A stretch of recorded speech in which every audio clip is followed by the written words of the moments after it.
Hey guys, how's it going? I kind of started to try to do this trick of the video shit, and then I realized I don't really have that many tricks, but I thought I'd share with you one of my talents. I seem to have an incredible ability to wreck cell phones and then lose them.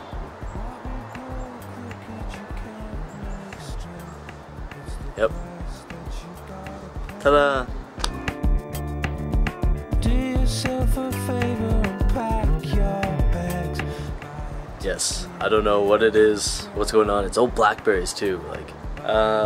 Okay, so yes, let's talk, because I've had a very busy week and I've been meaning to make lots of videos, and then it just doesn't happen because it's a lot. There's a process, right? Like, I like to make videos that I would like to watch.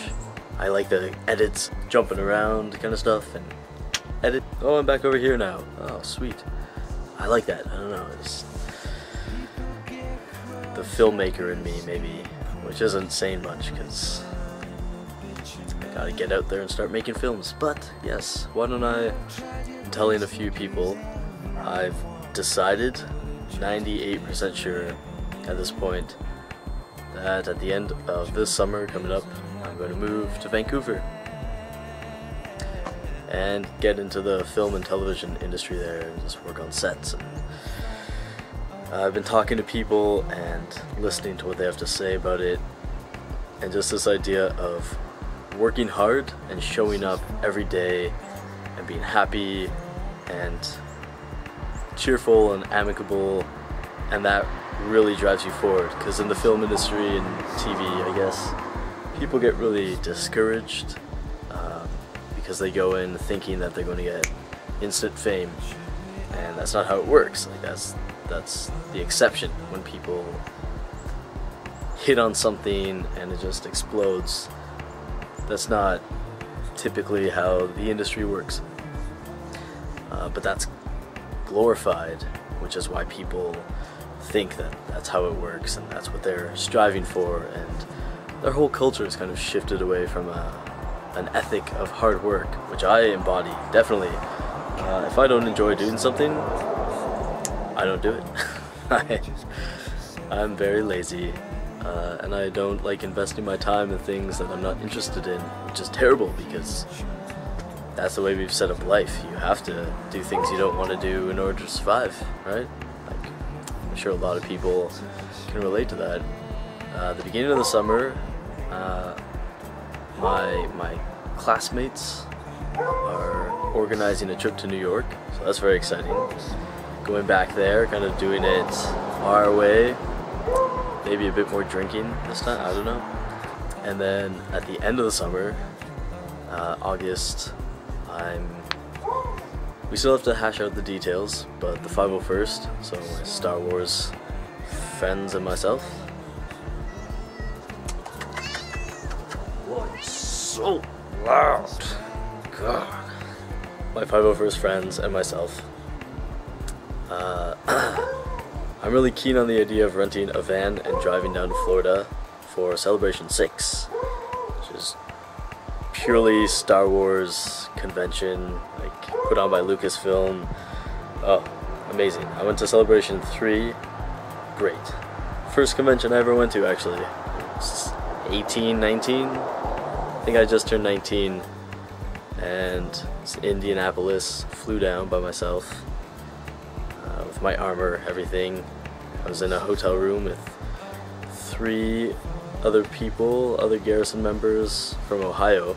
So I'm really excited about this one because I know more people, and I'm just going to have a really good time and be silly monkeys for a good cause. Another little thing, like this week, I haven't been taking care of myself because I've been writing my proposal and annotated bibliography for my research project, thesis, what they call it. I don't think, it's not really a thesis. It's like a big research paper that I need to do to graduate, finally. My proposal and annotated bibliography, 25 pages. And the actual research paper is supposed to be between 15 to 20 pages.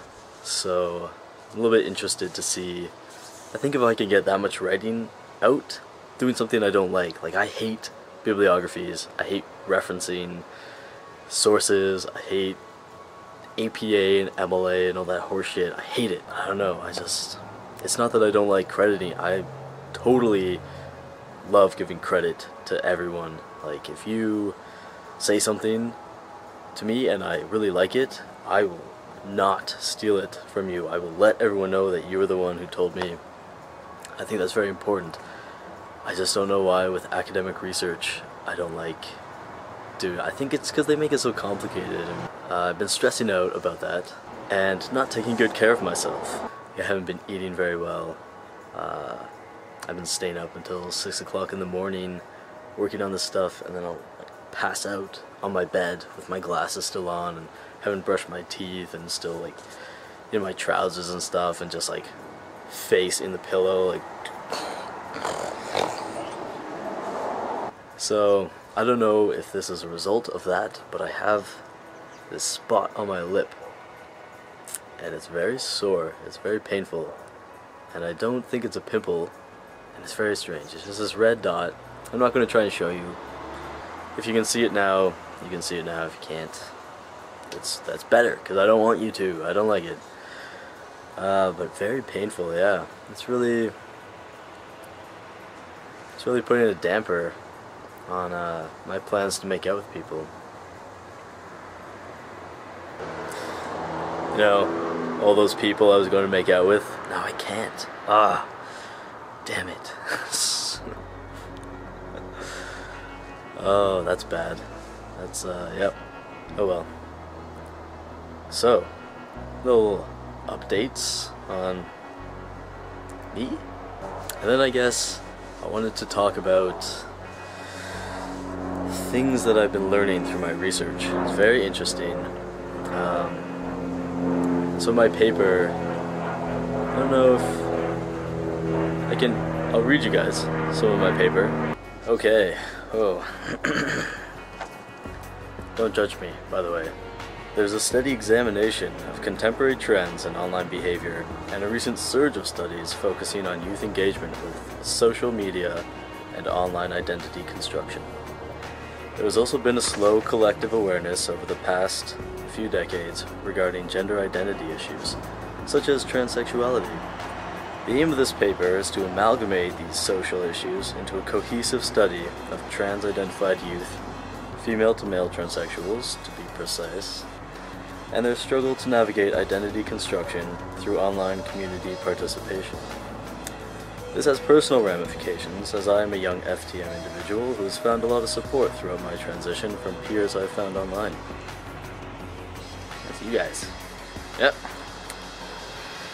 It also has significant social consequences, as expressed by K.L. Broad in her article GLB plus T, Gender Sexuality Movements and Transgender Collective Identity Deconstruction. The D is in parentheses, so construction and deconstruction. She imagines the present trans movement as a potential frame where politic and theory can be re-examined to better fit our postmodern needs. More attention needs to be directed towards language and symbols being appropriated by trans youth. More proactive academic minds need to be absorbing the different ways in which these young gender-bending individuals are structuring their discourse, building community, or fostering radical rebellion against normalizing trans identities. It is a responsibility of intellectual persons to produce accessible interpretations and relevant theory that can help these youth mobilize and present strong, meaningful narratives through media technology. This paper asks, how effectively are young FTM transsexuals using YouTube to explore, construct/deconstruct, and publicly express their queer identities? And it continues from there. So 25 pages of that. So that's what I'm working on now. And it's just making me think about how I make my videos naturally, and making me think about how I read other trans people talking about their experiences in their videos, talking about the segregation within the trans community, and sort of split between people who fit into, I guess, a more normative identity. I feel like I'm a man. What does that mean? Am I propagating this gender binary that I can verbally say I don't agree with? But then why do I feel like I have to represent myself as male?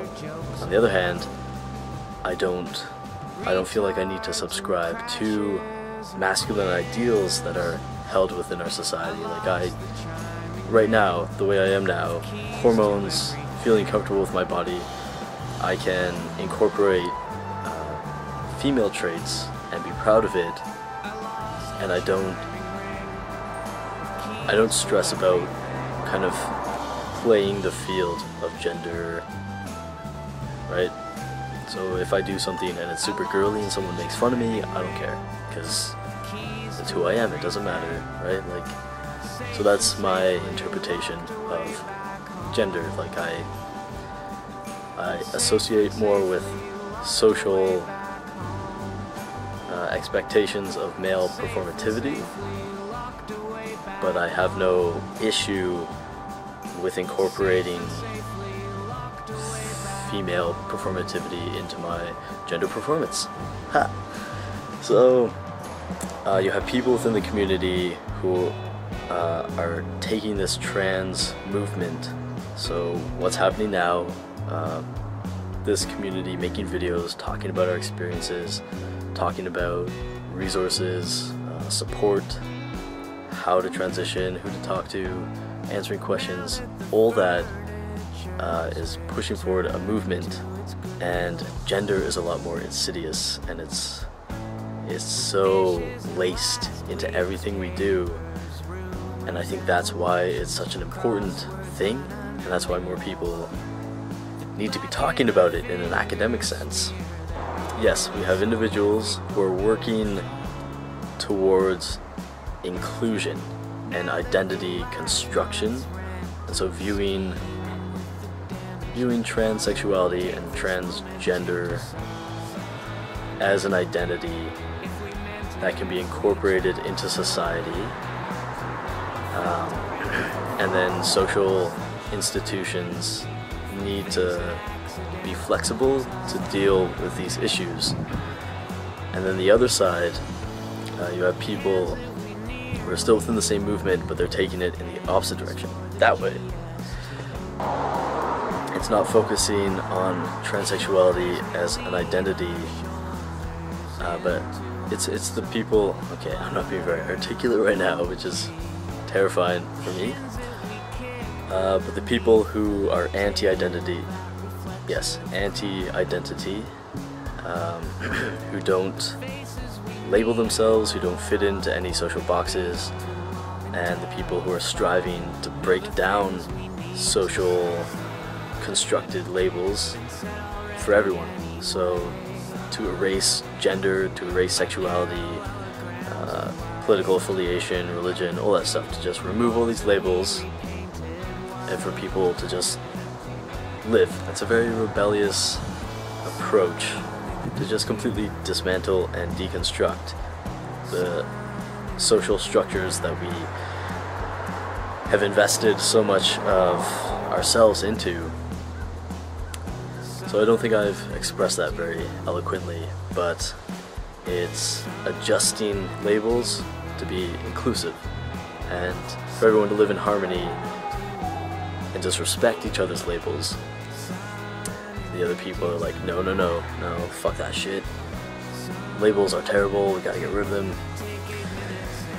Yeah, I think I'll get more eloquent the more research I do. But essentially, so to think of it in those terms, that it's not necessarily people just being bullies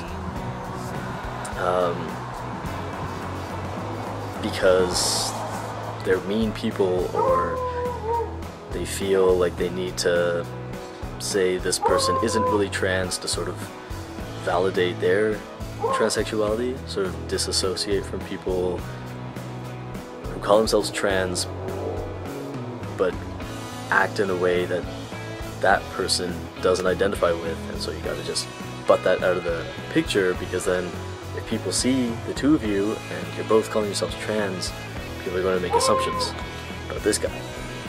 He doesn't want it. He's like, get out of here. But on a deeper level, it's because the fundamental thread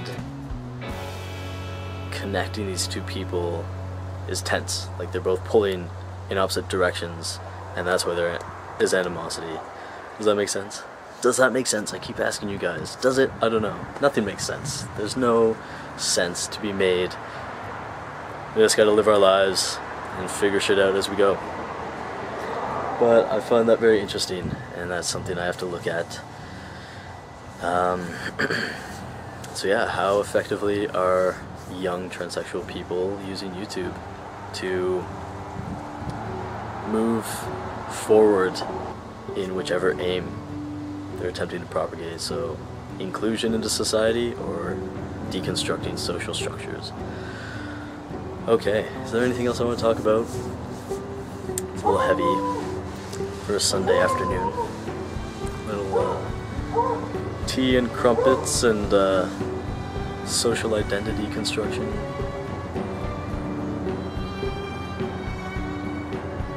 Okay. I hope you guys had a sweet weekend. I hope your weeks are going to be good. How? Yes. All my intelligence has been placed into this proposal, so that's why I'm so out of it. I also haven't really had a lot of good sleep, as I said before, so I'm kind of don't really know what I'm doing, still awake.